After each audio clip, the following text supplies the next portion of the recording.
Noon, Nobyembre pa lang, hindi na magkanda o gaga ang mga empleyado ng Philippine Postal Corporation o kilala dati sa tawag na Bureau of Post.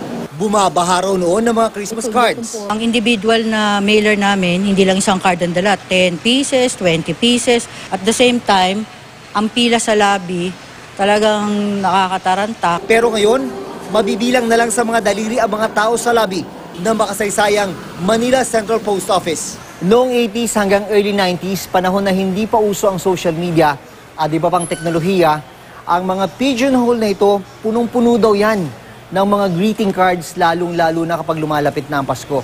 Ngayon, meron ngang mga sulat dito, pero karamihan na lang, mga business mail. Mula 2006 hanggang 2011, sabi ng PhilPost, tinatayang 1 bilyong piso ang nawalang kita dahil halos wala nang nagpapadala ng mga greeting cards. Technology has played a very big role in the downturn of the postal administration of the country. Para mabuhay muli ang interes sa matagal ng nakagawian, nagpupunta ang PhilPost sa mga eskwelahan para ipaalala sa mga estudyante ang kahalagahan ng sulat kamay na liham at pagbati. At kasama rin sa mga hakbang para ibalik ang dating sigla ng postal system, ang paggawa ng mga special stamps. Noong 2017, naglabas ng special stamps ang PhilPost ng unang 3 Miss Universe ng Pilipinas, sina Gloria Diaz, Margie Moran at Pia Wurtzbach.